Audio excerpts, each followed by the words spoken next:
Good afternoon, everyone. I'm so excited to be here talking to you about a topic that's close to my heart, AI and generative AI.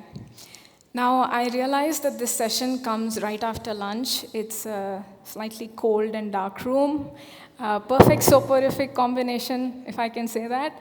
But I'm going to try and make this talk as interesting and engaging for you as possible. It was suggested to me that I should start the talk with a joke. But comedy is not my forte, so for your sake and mine, I will not do that. But I will do something that any creatively challenged person like me would do in a talk like this, which is to start with a quote. So Arthur C. Clarke is one of my favorite science fiction authors. He actually made a lot of statements in his books. A lot of them are quoted very often. But this one really stuck with me. He says that any sufficiently advanced technology is indistinguishable from magic. It's a very deep and meaningful statement if you think about it, both explaining advanced technology as well as what we really think of when we think of magic.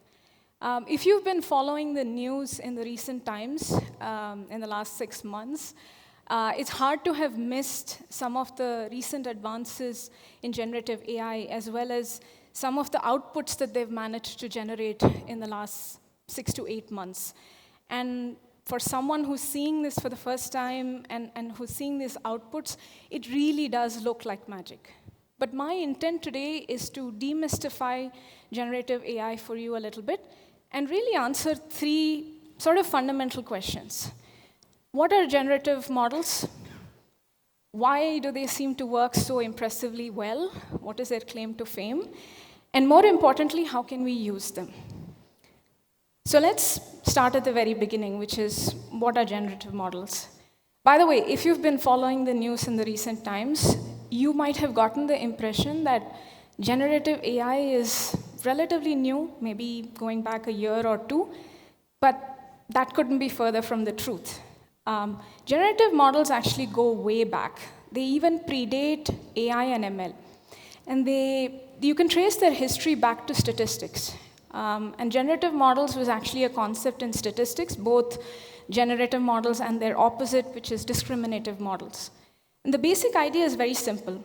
Generative models took a set of data and they mapped the distribution of that data in its entirety. And discriminative models, which looked at not the distribution in entirety, but how to differentiate between 2 groups of data. A very simple explanation, but if you're a math fanatic like I am, you might want to think about how statistics and probability works for generative models and discriminative models. One is a joint probability distribution, and the other is a conditional probability distribution. If math is not your cup of tea, then you can always take a look at these graphs that really conceptually talk about how generative models and discriminative models can map data sets. Now, of course, like all good things that originated in statistics was picked up by ML when the field of ML was pretty nascent and started. The biggest set of problems that were being solved at that time was classification. And so both generative models and discriminative models started to become a part of a lot of ML-based classifiers. Now, this is a bit nostalgic for me because the first ever algorithm that I developed was based on linear discriminant analysis, which is a generative classifier. So that brings us to how do generative models intersect with AI? So again, borrowing from the concept of generative models, generative AI models are able to learn fundamental characteristics and patterns in their training data, and then use that information to generate new samples which have very similar characteristics to that training data. This is an example of a pixel generative model called Midjourney, and the Midjourney actually takes text inputs and it's able to create image outputs. Now, if you look at this example, the text prompt was a girl looking through a window, and if you look at the output, Yes, it's actually a girl looking through a window, but you can see a lot more detail and a lot more elements to this image that goes way beyond the prompt. And aspects of lighting, of reflection, features of the face, the girl actually looks like she was a real person. And that's, going back to the statement about magic, does seem pretty magical. Which brings us to the next question. How are they able to do this? Seems like a simple concept. Understand some data and try and generate new ideas out of that. But if you look at what really powers generative AI, it's not just one concept, but three underlying pillars there.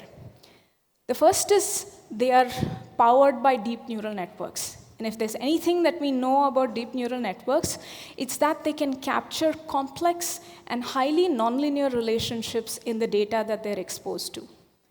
Now, you combine that with generative learning, now you can have these deep generative models that can learn complex and highly nonlinear information about the patterns and the characteristics that is there in the training data they're exposed to.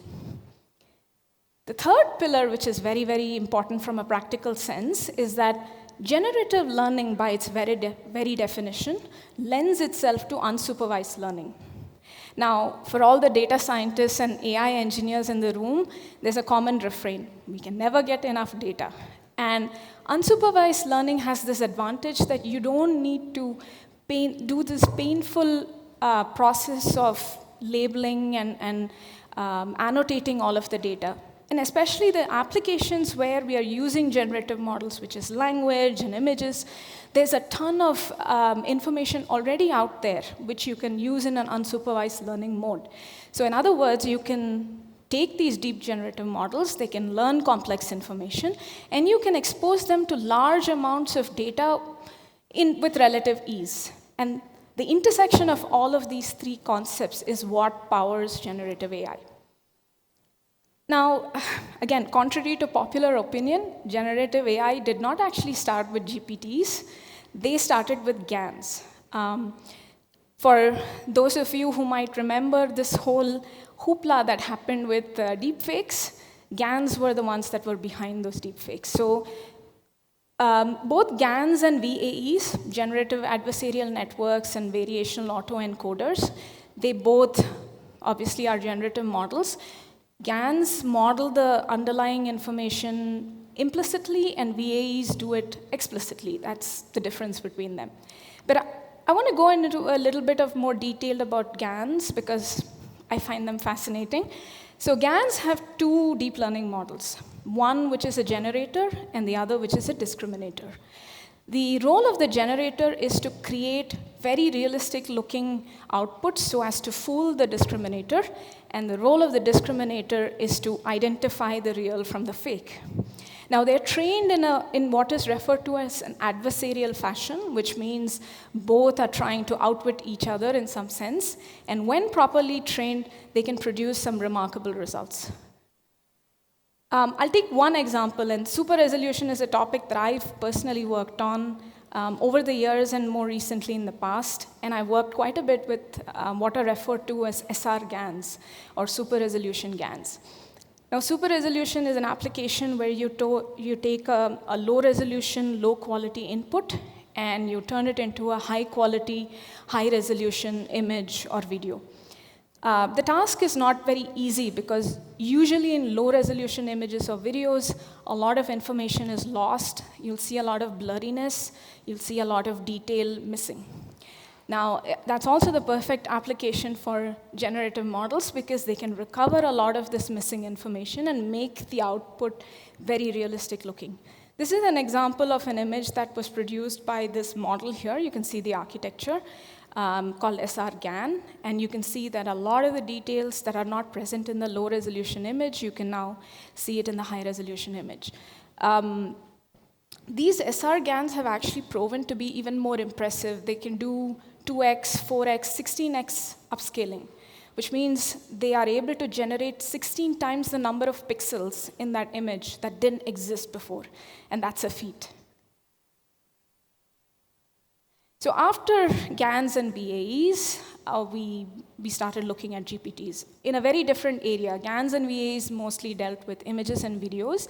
GPTs, on the other hand, were developed to process language.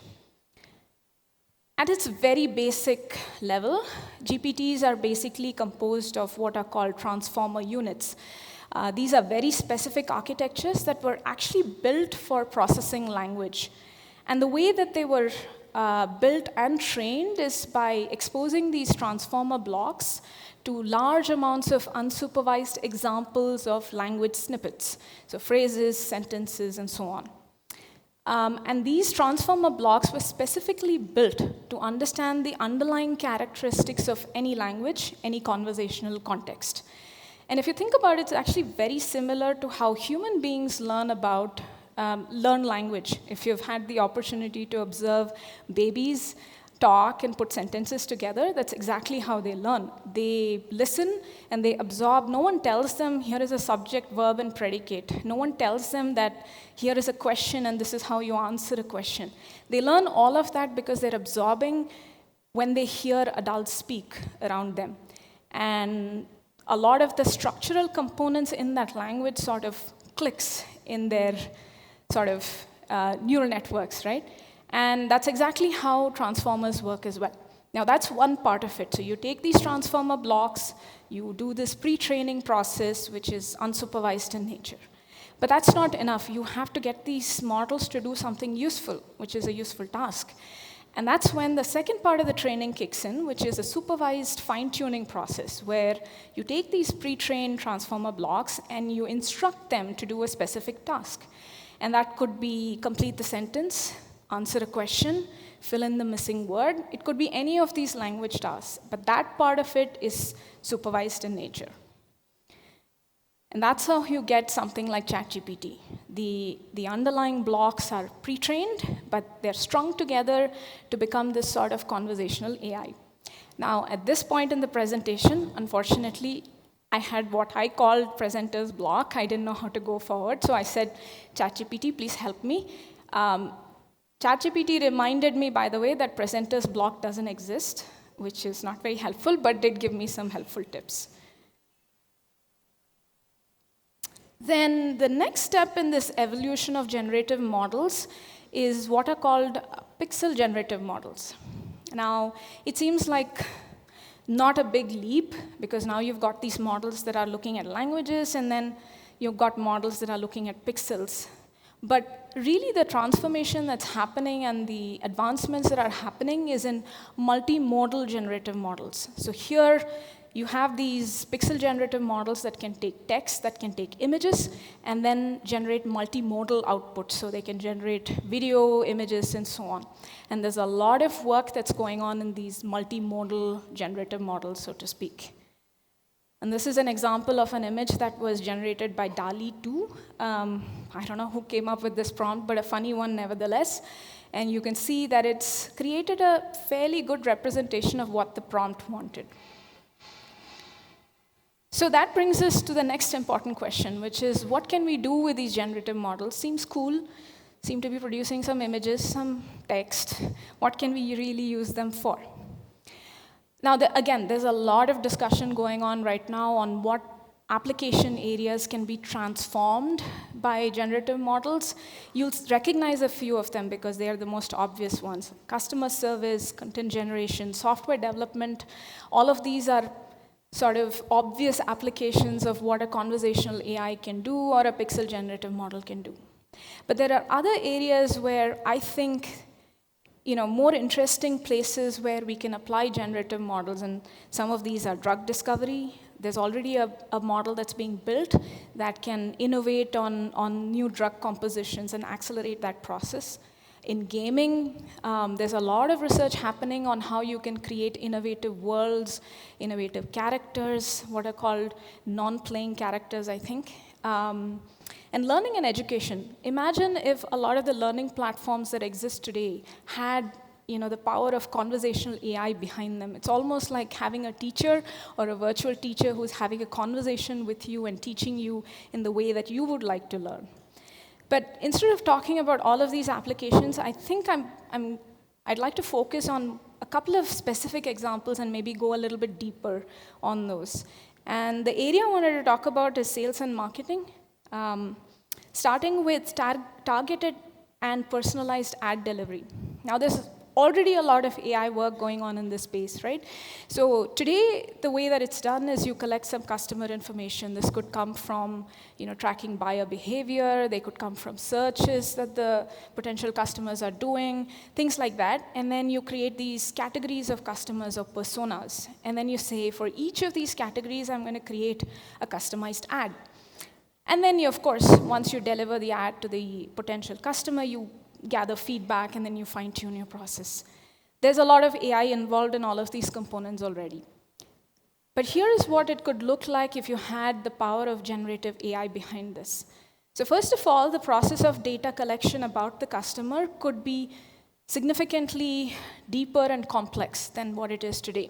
If you had a generative model which was tracking user behavior, it was tracking text searches that they were doing, things that they were talking about, and it was able to analyze all of this and build almost an individual customer model. So imagine that every potential customer has a generative model that's built specifically for them. Then you could use this information to generate individualized ads for each customer. So instead of saying, I have 5 representations of the same ad that I'm customizing for different groups of customers, now you say, for every potential customer, I customize the ad. And that will essentially speak to that specific customer. And then you monitor all of the feedback, and this could again involve generative AI that's looking to understand conversations, feedback, text, and update your model constantly. Now, this is an example of what this could look like. I used Stable Diffusion and ChatGPT to generate some of these images. So let's say I'm trying to sell a water bottle. One of my customers likes the color red, so I want it in red. They spend a lot of time at work, want to say hydrated, so I put that in the background. And I said, ChatGPT, please give me a tagline, and it created one. And I have another customer who likes the color gray, does a lot of outdoor activity, seems to have buying patterns in that area, and it generated an image and a tagline for them. So imagine if you could do that for every customer. You have the right elements that speaks to that customer, and you can connect with them and sell your product. Stable Diffusion, by the way, these models can take foreground product images and fill in the background as well. So although this attempt by me didn't do that, it's fairly conceivable that's possible as well. The other area I wanted to talk about is product search and discovery. And again, product search and discovery uses a lot of AI already. Today, you do a keyword search, you look for a product. Sometimes it gives you suggestions on what those completion of those phrases that you're searching for. There's a ranking system that presents the products to you in a way that is sorted by relevance, sorted by probability that you will actually buy the product, and so on. Then you have discovery, which is usually backed by a recommendation system, mostly powered by AI, and that's looking for, again, your past history, your data, what you might be interested in, and is suggesting products for you. Imagine what you could do if you had generative AI in search and discovery as well. First of all, you could turn your keyword search into a conversational AI search, which means that you could actually have a conversation with, AI at the background, and you could tell it exactly what you're looking for, and it would give you the relevant results. And product discovery could also be based on generative models. It doesn't have to be that it's just a predictive model. It can look for information in your buying patterns, in your interests, and then generate new suggestions on what it thinks you might be interested in. Again, this is a bit of a personal example. So I live in an apartment, and I have a balcony, and there are these really pesky pigeons that keep eating my plants. So one day I was thinking, I need to buy something, and I didn't want to kill them or do anything inhumane, so I wanted to buy something that would just stop them from eating my plants. So I went to, you can guess which one, but I went to an e-commerce website, and I searched for how can I get rid of these things. And I'm not kidding, it actually turned up about 1,000 results, supposedly sorted by relevance. There were about 6 or 7 different types of products. They all had different ratings. I didn't know where I should go and search for information about how effective these are or how good these products are. It was just a really cumbersome process. I did do that process, by the way. I spent about a couple of hours sifting through the results. But imagine if this was different, right? Imagine if you could converse in this way. So I went and asked ChatGPT, what can I do about pigeons in my balcony? And it then gave me some suggestions. And I said, can you rank these based on efficacy and aesthetics, which was what I was interested in. Gave me a ranking, and I said, okay, that looks interesting. I think I want to buy those bird spikes. That's when I think ChatGPT threw its hands in the air and said, no, I'm not trained to do that. But imagine if you can take this to its logical conclusion and say, here are some products that you can buy. It looks like based on what you're looking for, this is most likely to work for you. And imagine if it took my feedback. I bought one of those, and it worked really well. But I thought, it could be tweaked, or I had some comments or suggestions on that. And everything was sort of in a feedback loop, and this could be improved. And that's really where we should be thinking of in terms of generative AI. How can we transform some of these experiences for customers, particularly in sales and marketing? But all is not, a bed of roses when it comes to generative AI. So I want to also talk about a few caveats and a few things that we should be thinking about as practitioners, as developers. The first thing, you would have heard a lot about inaccuracies and bias in people looking at language models or pixel generative models. Sometimes they give wrong results, sometimes they're highly influenced by the feedback that's given to them and can turn offensive sometimes. There's been examples of that happening. Part of it stems from training and feedback and what kind of data the model is exposed to, but part of it is also how generative models are essentially built.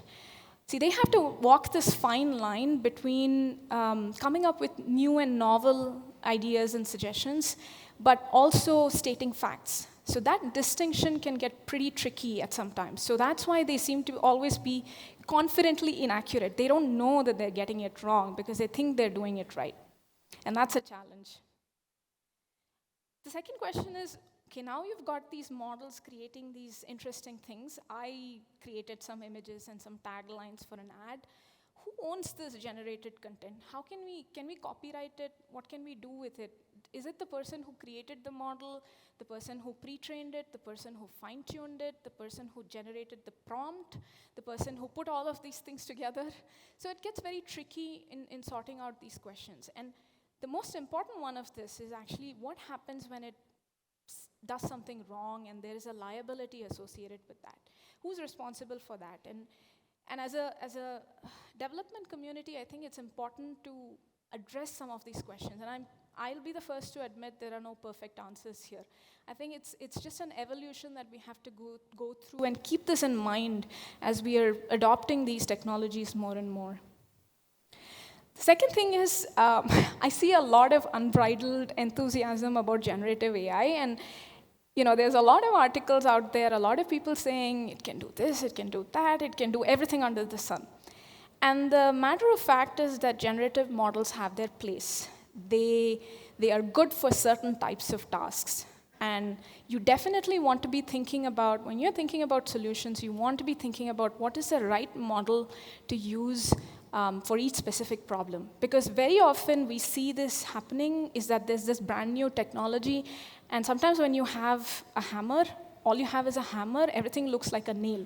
So not every problem needs to be solved with generative AI. In fact, I believe that the power of these kinds of models come from combining them with other types of machine learning, other types of AI, and even statistical approaches. And so it's imperative that when we look at problems, we think about what is the right way to solve them. And the last part is, what is the impact of having not just generative AI, but these kinds of technologies that seem to be penetrating our lives more and more and becoming more and more integrated in many, many spheres of human endeavors. We hear a lot about job losses or people getting replaced. I really think that the way to think about this is we will see a redefinition of what traditional jobs and roles would look like and what traditional skills are going to look like. And I'll touch upon this a little bit when I talk about the future and what I expect in the upcoming years. The second aspect is also the environmental impact, and this is not small. GPT-3 has about 175 billion parameters, and training it was not a simple task. And now GPT-4, I think, has about 100 times more parameters. So part of it is training, but if you think about widespread adoption of these technologies, then think about how much of environmental impact that we have. So all the more reason, I think, to use technologies like these judiciously, and I think there needs to be equal amount of effort invested to understand what is the right sizing of AI models for the applications. And that's going to be an important part of application development going forward. And I think I've overshot my time a little bit, but I just want to leave you with just my thoughts on how the future is going to look like and sort of what I foresee happening with all of these changes and these rapid advancements in fields like generative AI. So I started my talk about giving you a bit of history on how generative models evolved. So if you look at neural networks, they actually existed, the concept existed way back in the 1970s, 1980s. So I would say for the longest time in the history of neural networks, human beings were merely creators. There was actually not widespread adoption of AI or deep neural networks. Most people were just toying around with these concepts and doing things in bits and pieces. So we were mostly creators as far as AI was concerned. And I think that then we reached this critical point where more and more adoption happened, and now I can say with some certainty that almost all of us have consumed the outputs of AI in one way or the other, right? Whether you're running a search, whether you're doing some research, whether you're working with data, you're working on some platforms, most of us are consumers of AI. But the way that things are evolving, especially with models that can augment a lot of the things that we do today, even what we would call creative tasks, our role is going to change. We are going to become collaborators and co-creators with AI. You will see that AI becomes an aid. It's already happening. A lot of people are using ChatGPT to create code. You're using these pixel generative models like DALL-E or Stable Diffusion to create images, augment things that you would do on your own. Some people use it to create presentations. I did not, I have to tell you that. But you're going to see this more and more, and I think that is, for me, that's the optimistic sort of stable equilibrium that we will achieve with AI, and that I think will be our relationship with AI. With that, I'll end my talk. Thank you so much. I hope this has been an informative and interesting session for you. I hope you managed to stay awake. Thank you so much.